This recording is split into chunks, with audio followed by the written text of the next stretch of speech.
What up, fam? Welcome back to Entrepreneur Hour TV, where we create superhuman entrepreneurs.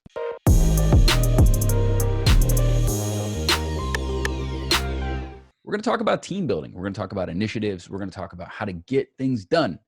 One of the books that I was just talking about that I read was The 12-Week Year.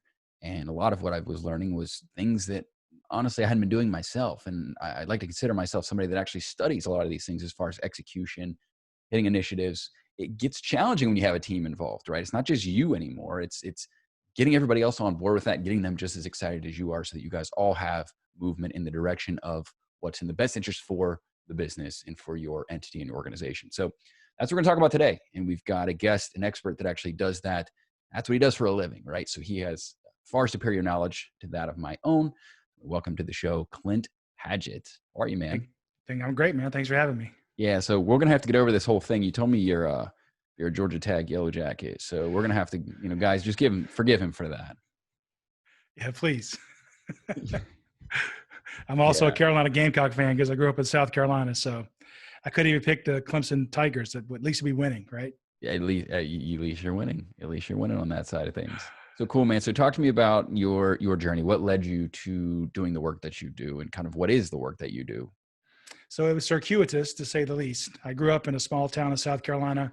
My dad was a serial entrepreneur. So one year we have a gas station. Next year it might be a liquor store, then a junkyard, then a construction company. So basically learned to work with the public, and I've been working since I was 6 years old, pushing the broom, carrying trash, whatever it took, pumping gas, bagging groceries.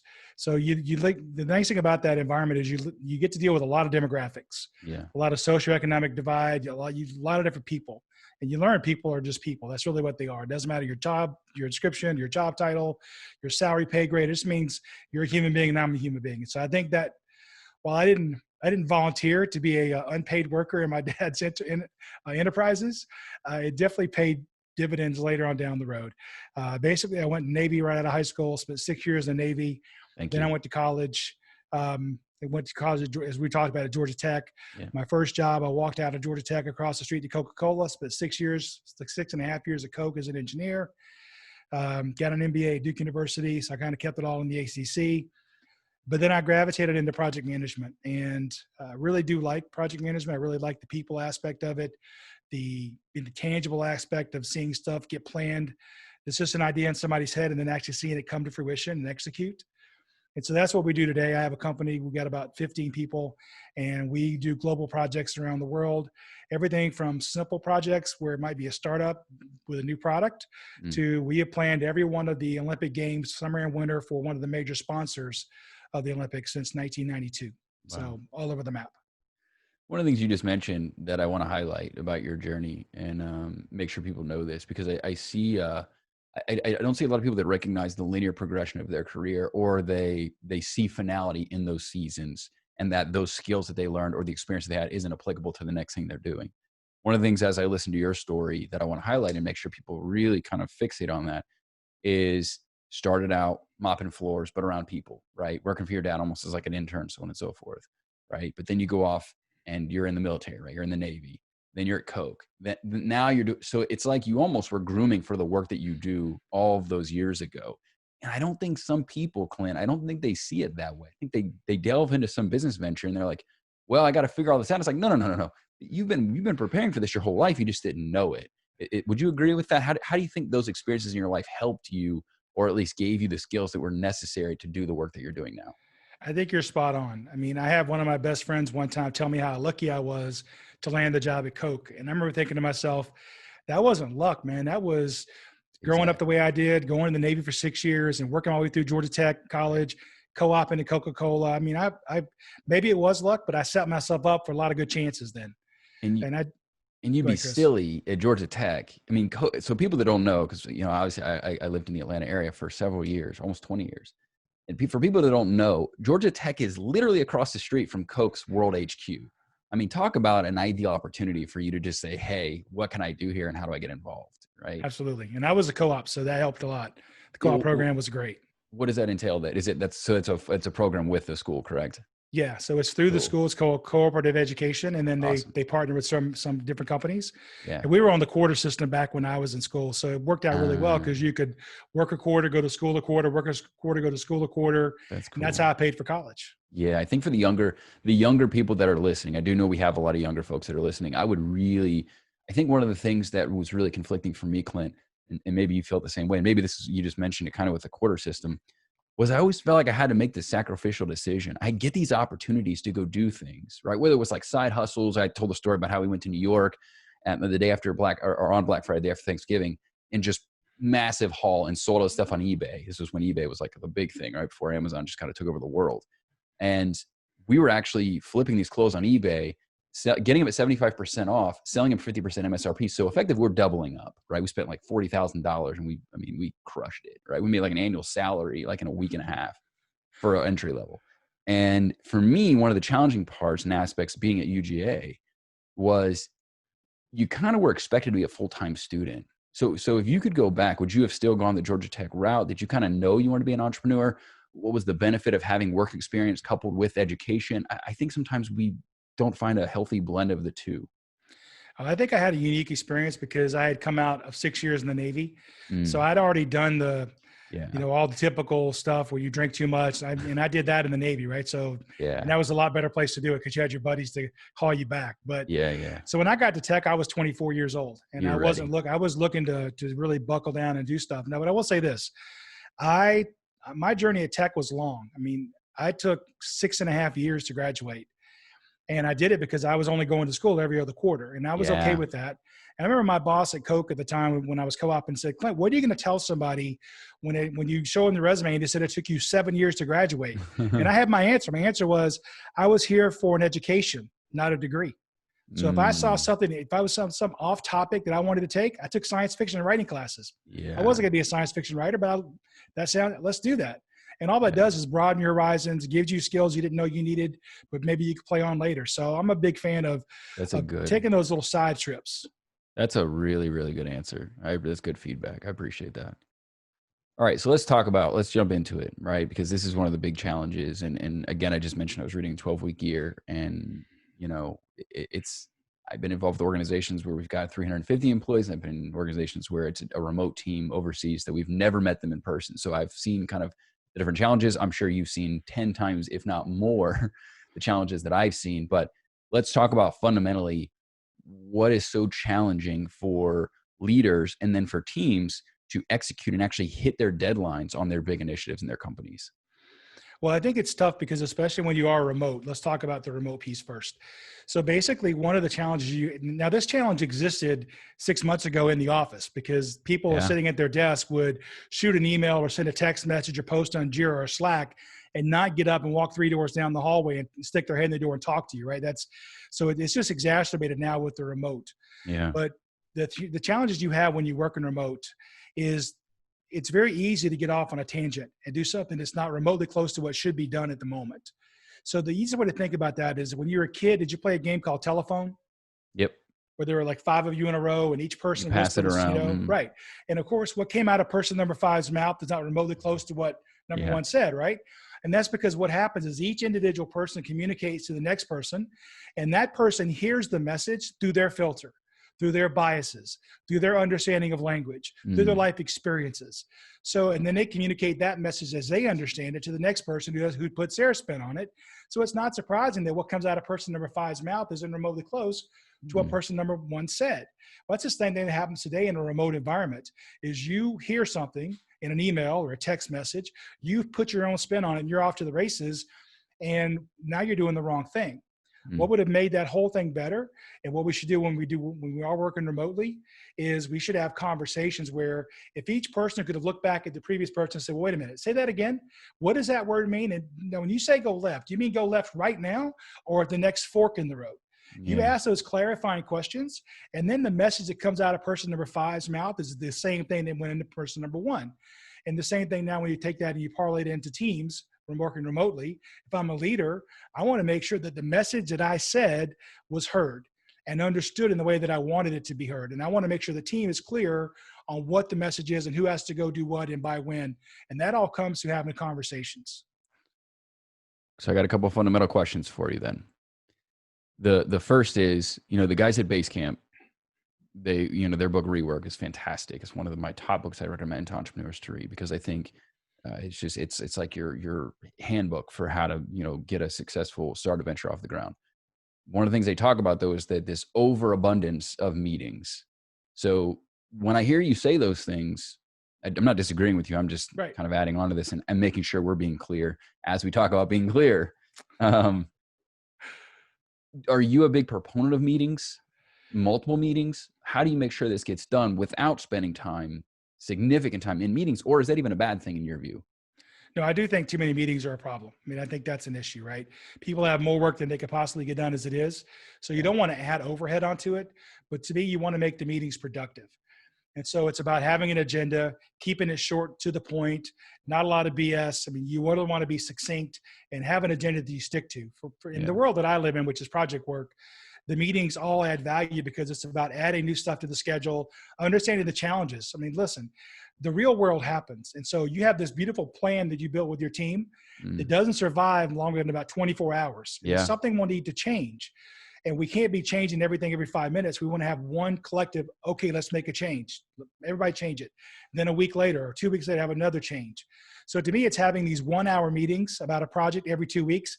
That's not adding a ton of overhead, but it's about being clear, to your point. You don't want to just have meetings for no reason. If the nature of the project only survives 24 hours and you're waiting 2 weeks between meetings, that's where I think people have the disconnect, Clint, is because I think there's so much to catch up on because it has been so far removed from their last meeting time, or somebody wasn't there, or they were busy, or they called out sick, or whatever, right? So then they got to get caught up. And so I think we're in this perpetual state of trying to catch up, going long on meetings, over divulging or trying to cover too much, right? And so I think that's where the disconnect is. But you tell me, am I right? Am I wrong? Am I somewhere in the right map here, or is it just my own anecdotal experience? No, I think your experience is correct. It's all a balance, right? So if you ask me, Clint, the perfect world, what would we do? We'd probably meet weekly. Yeah. Right. Because if to your point, if we go every 2 weeks, then that's 14 days worth of bad stuff to catch up on. Right. But the reality is most people work on 10 projects. And so if we have weekly meetings, the overhead is just too great.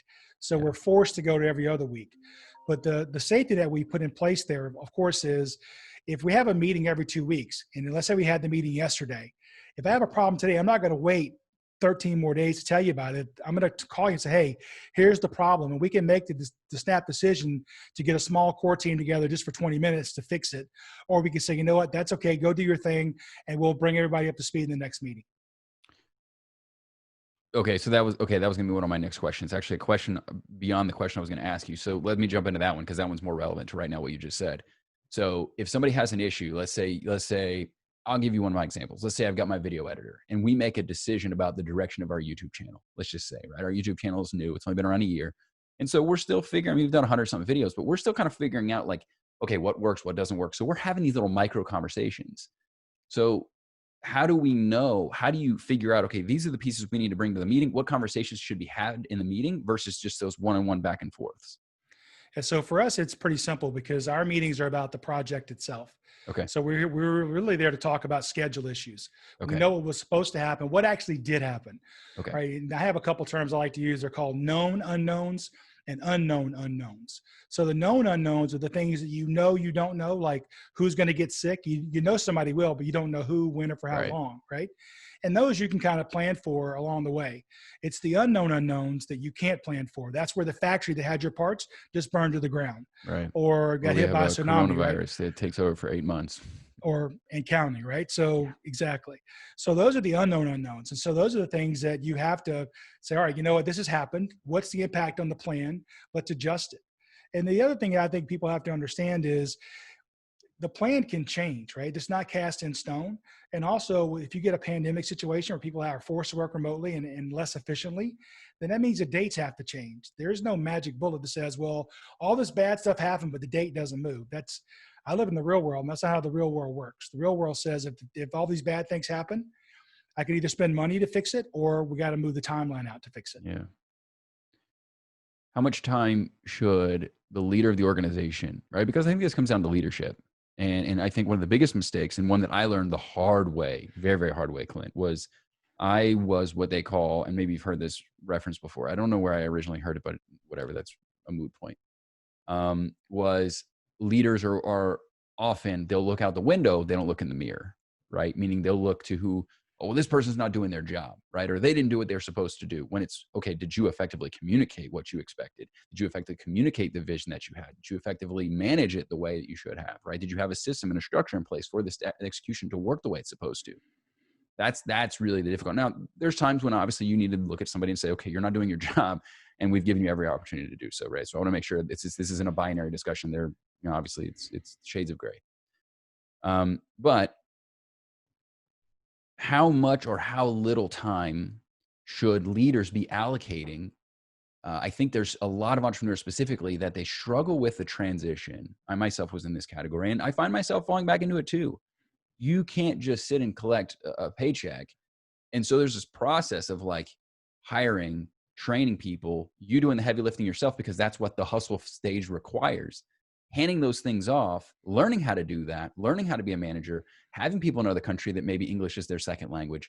So how much time do you think should be allocated for the business owner on those specific leadership type initiative execution, things of that nature? And then what does it look like? How do they kind of know where they should be in the process of I'm doing the work versus I'm now at a point where I need to delegate and start taking on that more of a leadership role in the organization?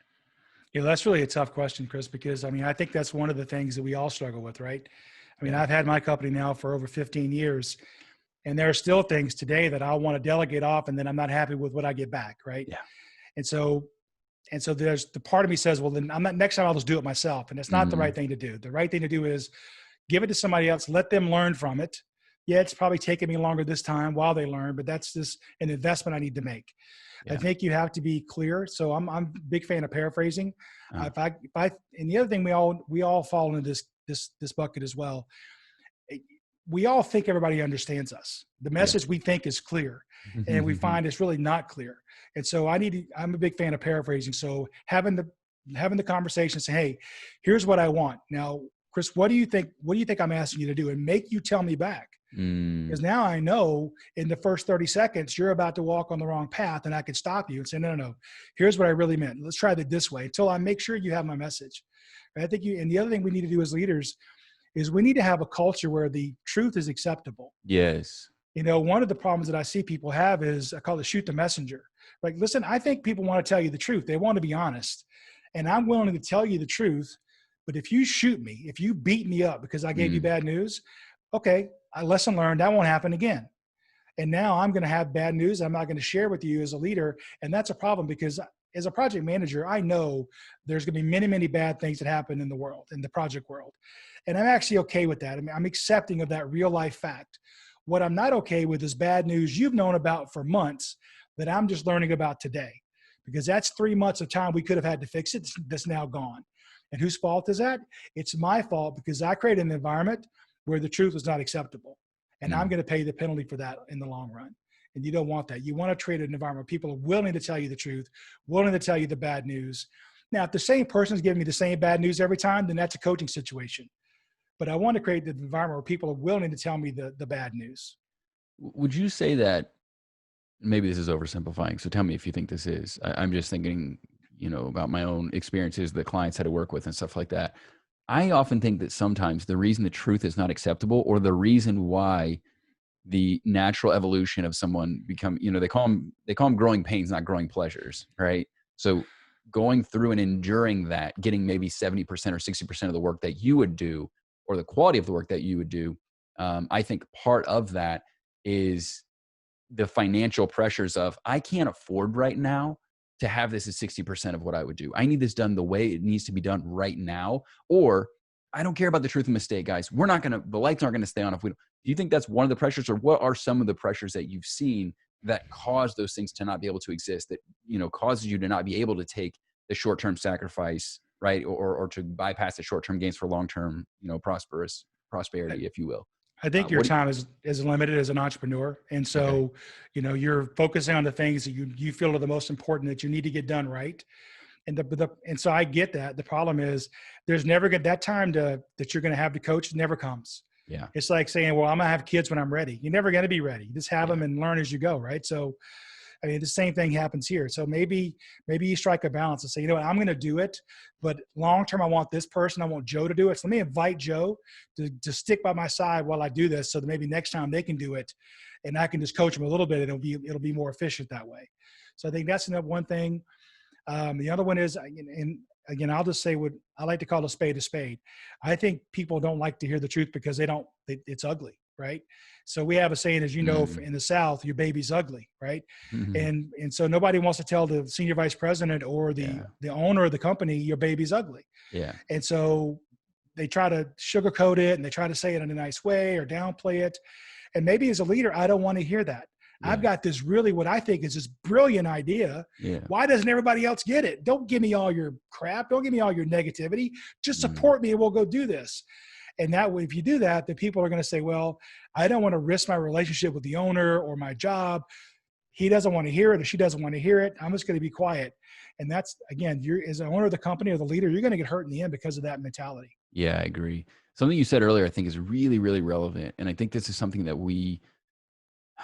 I don't want to say we take for granted, but I think we significantly underappreciate about ourselves and fail to recognize. So I would say self-awareness. I think Russell Brunson talks about it. Maybe he says it best, but he talks about how people have superpowers. They just don't even recognize their superpowers because they've always had them, right? Like, how would you know that this is inherently something special about you, right? A skill or a talent that you have if you've just always had it. You don't appreciate it the way you would if you could somehow not have it anymore, right?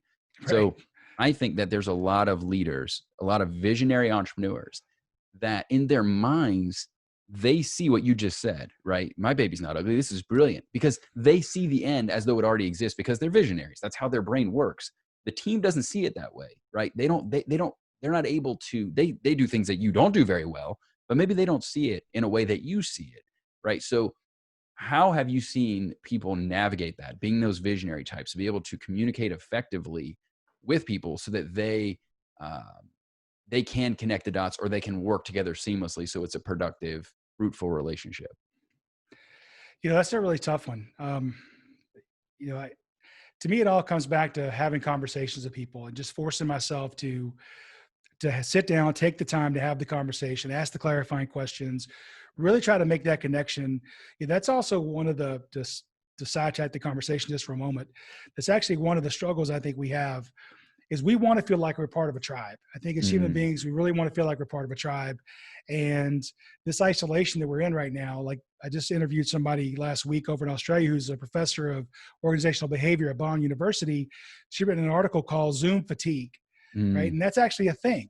Yeah. And one of the things they've done in research is they've learned that people who work remotely, they feel like they're not as valued as the people in the office. Yeah. And so if we do stay in a more remote universe, then that's something we have to be cognizant of, that, hey, the person over here working from home is also just as important as the rest of us are. They're just as valued. And that's a struggle. We have to make sure we have that. Just like somebody asked me recently, what about if, Clint, you talk about the importance of getting together and face-to-face initially, at least initially, face-to-face meetings to establish relationships that then you can work remotely. And that's very true. We'll fly people around the globe to be together for 3 or 4 days in a room to plan a project, to establish relationships and bonds. And then the rest of the 2 years we can do remotely. But we need to have those relationships up front. So the person asked me, they said, well, what if I'm brand new to the company and I started my position remote? I don't know anybody. And so, this is going to kind of go against what we just talked about not having meaningless meetings. But if I need to establish relationships with you and I need to learn about who Chris Michael Harris is, then I need to maybe set up a few phone calls or Zoom calls along the way to say, just 10 minutes, no agenda, just want to learn who you are, know what your background is, just like we would have. What I'm really trying to do is replicate the water cooler conversation that's not going to happen organically anymore, right? Yeah. So those are the challenges we have to overcome, and those are the things I would have to put in place. We've really found that with remote teams, how important that is. We can feel and we can see and sense when we don't do that. Even with the team members we've had for years, like you just talked about Zoom fatigue, it's so difficult. And having been in both environments where we had an in-person where I saw my employees every single day, right? That was like, we had a centralized location. That's where we went. And then going into the world of, running an online business and having our entire full-time staff overseas. and having never met them in person, it's just so different. So I completely agree. You have to use technology to hopefully create what you said, the water cooler talk. I think that's really, really important. So that does lead me to my next question. It was a perfect segue, because I wanted to talk to you about how technology has either positively impacted the way we conduct project management and the ways that it's created challenges. Well, I mean, I would be remiss if I didn't say that it's been helpful. I mean, Sure. I'm an electrical engineer. Of course, I have to say that, but electronic means have got to be You're at great, the right? Georgia Tech. You have to say that. Exactly. It's in the DNA. So certainly I'm a big fan of electronic communications, whether that's email or text or posting on Jira or Slack. Yeah. But to me, these are great addendums, Yeah. but they shouldn't replace the conversation, right? Totally. And there's all the negatives that come from this. So first of all, there are so many nuances you pick up that are nonverbal when you're Mm, doing a face-to-face meeting, right? So let's take true. kind of the top down. So best of all is face-to-face. And you think about that, I can be a room of, let's say, 30 people, and my peripheral vision picks up something. I don't even register. My brain says, hey, look over there, something important's happening. Right. Now, this probably evolved from when there was a saber-toothed tiger about to attack me, right? So it was really important that I see that. But now I recognize somebody over here doesn't agree with me. I need to go look over there and see what's going Yeah. on and zoom in on it. You don't get that on a Zoom call. You don't see all those other things. What you see is the little square of each picture, and that's if they have their camera on. Then there are the nonverbal cues where you can't see somebody who crosses their arms and because they don't agree with you, Yeah. or lean back or turn their head, or they're actually looking down and busy on their phone. You just can't see it. They're tapping their feet. They're definitely disinterested. All these nonverbal cues come into play.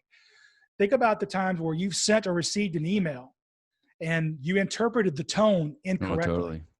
You know, I've had people who call me up and they're really angry. I'm like, what's wrong? I can't believe you sent this email. Like, okay, it just said X, Y, and Z. Well, that's not how I took it. Well, because you're having a bad day, right?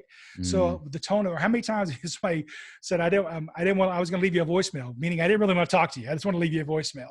Right. And so there's all these things that I think the electronic means are great ancillary things we should do in addition to, but it shouldn't take place of having the conversation. yeah. Now, do you think though that with the technology that we have to overcompensate? You know, so a lot of people listen to the show that they're in a situation like I'm in, where they have their full-time team is in another country, and so they've never met them in person. And so one of the mistakes I see a lot of them make is they don't communicate enough. They just kind of expect to just throw this work out into the abyss, right? Just somebody overseas just to get it done, and they don't actually treat them like they would an employee in person. Do we have to overcompensate? I guess going back to your water cooler comment, you said you don't have more meetings, what have you, but do you think that there is that necessary hangout time and just face to face as much as you possibly can to overcompensate for what you miss out on with the in-person connection? I really think you do. I mean, you need to replicate that water cooler talk, the happy hour. I mean, maybe that's it. Maybe we have virtual happy hours where we just 20 minutes, the whole team gets on and we talk amongst each other, or, 20-minute kickoff breakfast meetings where everybody just comes and chats and talks. I think you do have to do that. And I think you actually said it right. I like the way you said it, throw it into the abyss. So I'm a big observer of human nature. And one of the things I've observed is, as I said earlier, people are very quick to shoot an email or send an email or shoot a text message. And I spent some time thinking about why they do that. And here's what I believe. I believe that as human beings, we have this burning desire to want to get things off of our to-do list. I want to get them off my plate. And so what I really want to do is throw them over the fence to you. And the easiest way for me to get it off my plate is send you an email saying it's done, or shoot you a text message saying it's done, or put it on Jira that it's done. Yeah. And what I really, really hope is that that's the last I hear about it. You never call me back. You never contact me. It's off my plate. It's over the fence. It's on you now. Yeah. But if I picked up the phone and said, hey, Chris, here's what I did. Is that what you're looking for? What I might find through the conversation is I'm not done. And there are 2 more steps I need to go get done. And so now I walk away with 2 more things on my to-do list instead of 1 fewer things, right? Yeah. And so I think that's why people are they're so quick to jump on the one-way communications because they don't want to have that conversation because they might not like the answer they get. Yeah. One of the challenges, we've talked a lot, and again, I mentioned to you that we've got a lot of people, including myself. So this is probably more so a question for me than anybody else, if I'm being quite frank. But one of the things that we personally experience is our team is 13 hours ahead of us at any given time. Now we have daylight savings and stuff, and they stay static throughout the year. So I think it's either 14 or 13 hours. I think is really what it comes down to in the Philippines compared to here.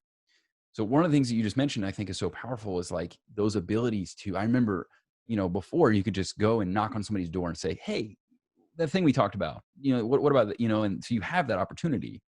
Um, or you pick up the phone or you get on Slack or whatever, right? I think one of the challenges that we've experienced, and I know a lot of people in my audience do, because they're either they're building businesses like ours where they are going to have a remote team, or they already have a remote team like what we have, is the inability to have those little touch connections, because you have maybe 2 to 3 hour window every day where either we're awake or they're awake or vice versa, right? And so it creates a little bit of added complexity there. How would you go about managing, just in terms of project management, not just in terms of running an organization, but in terms of getting a project done and executing it effectively? How would that change, or how would you navigate a little bit differently in your approach? So that's actually a lot of what we do is we work with these global teams. And one of the things we find is you can really go a long way towards building the relationships and really getting your team to buy in Mhm. if you don't have every meeting during your daytime. So we do a lot of work where the team is 12 to 14 hours difference, Yeah. which means that some of the times it's going to be the middle of the night for us in the US, but Yep. that's when we schedule some of the meetings. Mm. Otherwise, if you do it where everything's always, 10 o'clock in the morning in the US, the other team, they feel like they don't matter. Like they're just, Okay. I don't want to say redheaded stepchildren, because I had somebody in one of my classes one time who was a redheaded stepchild. So, but you know what I mean? So I think so we rotate the meetings. We'll have them in the middle of the night. In fact, I'm doing some work for the Beijing, planning for one of the major sponsors of the Beijing Olympics. And we're going to be doing the meetings from 10 o'clock at night until 5 o'clock in the morning in the US, because that's going to be their daytime. Wow. So I think you have to take that. I mean, if you really want to feel like the team is cohesive and it's not us versus them, it's us, all just Yeah. us and us, then I think you do have to make those steps. So sometimes it's going to be in the middle of your night, sometimes it'll be in the middle of their night. So you have to share those things back and forth. Yeah, I think that's really good advice. That's really helpful. And so do you personally make yourself available for those? It sounds like you do. Oh yeah. Yeah, absolutely. Interesting. Okay. Yeah. I have a very flat organization. So, sometimes I'm just want to be on the wall doing the grunt work. Sometimes I'm leading the session. It just depends. Cool. Interesting. All right. So when it comes to just completion, I think a lot of people end up, you talked about how projects change, in the course of 24 hours, right? And so sometimes things, you start something out the way you envisioned it, and it's never going to end up that way. It's never going to end up, landing at the exact same spot, albeit it might be something similar, but your path is, never finite or concrete, I should say.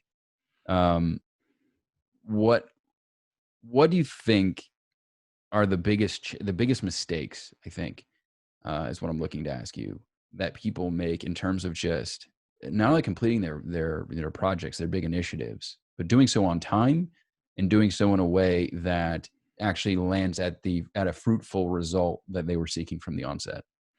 So I think there's two answers to that question. One is I like to use the analogy of climbing. You talked earlier about base camp, right? So if you're going to climb K2, I suspect that the plan you better have a plan, obviously, of how you're going to do it, make the ascent. And I suspect that the ascent that you plan is never the ascent that you actually take, because something will need to change. The weather changes something, the trail will need to change because the one trail you were going to take is washed out. In all those situations, you never give up on making the ascent, but the path you take to get there changes. Mm. And when you're climbing, one of the struggles is, of course, the mental part of having to backtrack, 6 hours and then track over 2 Mm. hours to go back up the other side. You feel like you just wasted 8 hours. Well, that same thing happens in project work. In project work, your goal never changes. Now, the path you take to get there probably will change. Yeah. And what you have to deal with on the people side is people get invested and they think, man, I've already worked 3 weeks on this and now we're going to throw it away. Well, yeah, that path's not working. We need to go a different path. And so I think you really have to help your team with that, because they're going to struggle, because they're going to say, I'm invested in this, right? I've got 3 weeks in this thing. I want to make sure that it comes to fruition. Well, that task isn't what's important. The goal is what's important. Do we want to get to the peak? That's important. So this trail's not working out. Let's try a different trail. That's the same thing in project work. The other thing I think that's important is no is a good word. To me, people always say, oh, well, you can never say no to the customer. That's not true. I think a customer, while they probably would never admit this at the very beginning, a customer is going to be much happier with the truth up front. I mean, just think about this. Am I better served as a team member or as a project? Am I better served by telling the customer yes and then delivering something of poor quality or late? Or Mm, am I better served by telling the customer, no, here's what I can do and deliver that perfectly as promised? right. I think the customer, while they won't be happy either way, they're going to be happier with the latter. At least they know when they're going to get it and they can trust that they're going to get it. It's going to be of high quality. So to me, it's about negotiating on the front end. We did a project here in Atlanta for CNN. This has been many years ago now.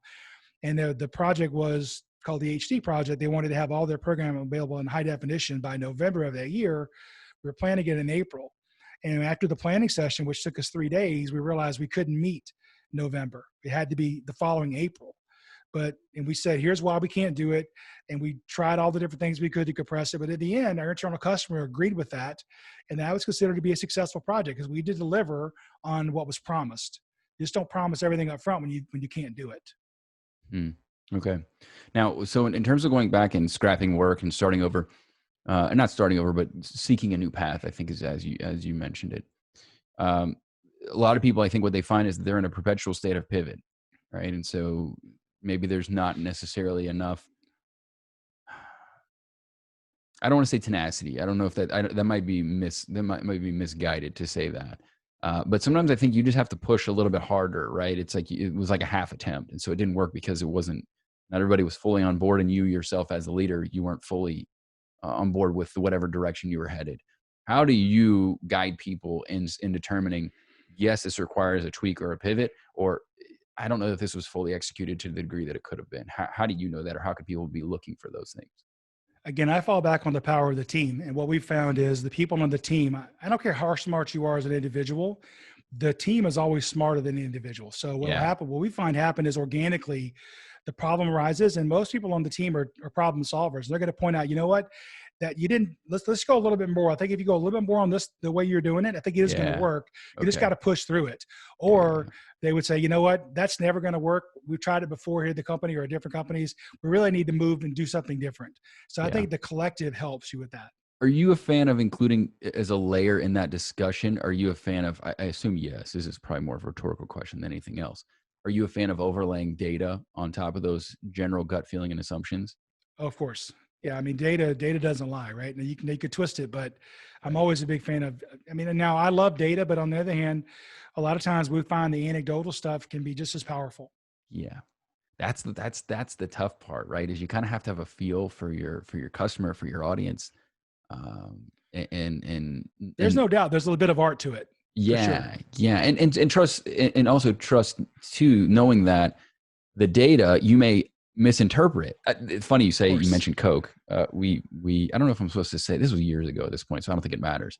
But we had a big. I was with a neuroscience, a neuromarketing company, startup, and we had a big meeting with Coke about a global project.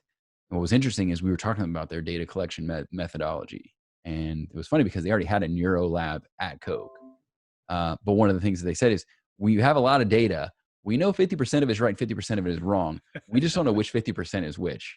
So I think sometimes it's not just gathering data, it's also data interpretation. And sometimes you can get really lost in the trenches with that and make some really wrongful assumptions. So I think that can't be, I love data, right? But I also think that, like you said, I think there also has to be some, yeah, but that doesn't feel right, right? Like that doesn't seem like, given the experience that we've had with doing things the way we're doing, that data doesn't speak to me in a way that seems true or rings true to me.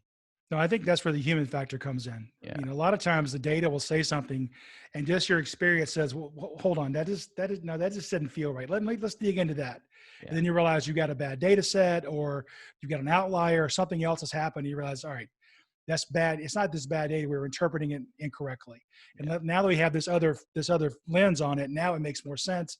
And now we're off to the races doing the right thing. So I think your gut is going to help you in the long term. I mean, there is a bit of art to it. There is a bit of experience that comes with it, but you got to learn it. You got to learn sometimes. So don't let that stop you from jumping in head first, right? Yeah.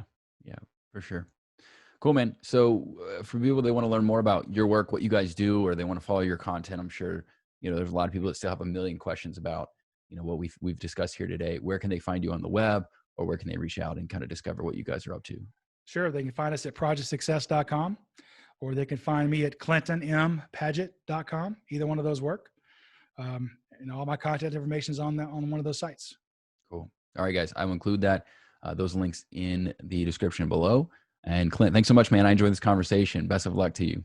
Can I give you one more little nugget? Please do. All right. So one of the things I like to leave people with is this, especially when working remotely. They did a survey back in 1997, U.S. News and World Report surveyed 2,000 people and asked the following question. What chance do you give the following people to get into heaven? So Bill Clinton, 52%. Hillary Clinton, 55%. She got 3% extra for putting up with Bill, I guess. Michael Jordan, 65%. Oprah Winfrey, 66%. So you can indeed buy your way into heaven, see? Then they said, okay, how about Mother Teresa? Now, when I first heard about this, I'm thinking, Mother Teresa, she's got to be in the high 90s, right?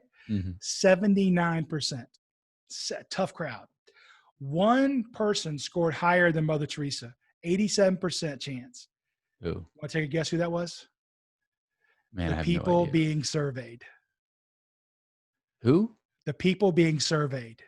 They gave themselves a better chance of getting into heaven. So if you surveyed me and I was answering the questions, 52%, 55%, I give Mother Teresa 79%. I give myself 87% chance.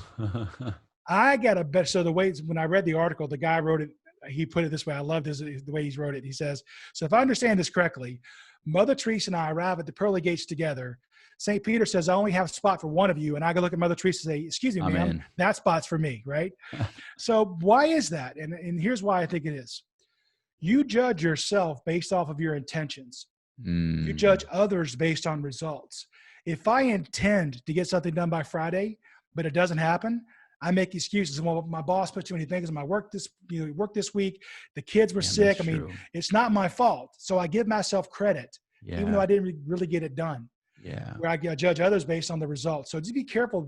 Make sure you understand that about yourself, but make sure you understand other people are judging you off your results, not off your intentions. Man, that is fantastic. I'm definitely going to use that one again. I appreciate that. That's powerful. Cool, man. Thanks. All right, buddy. Thanks so much for dropping by. I appreciate it.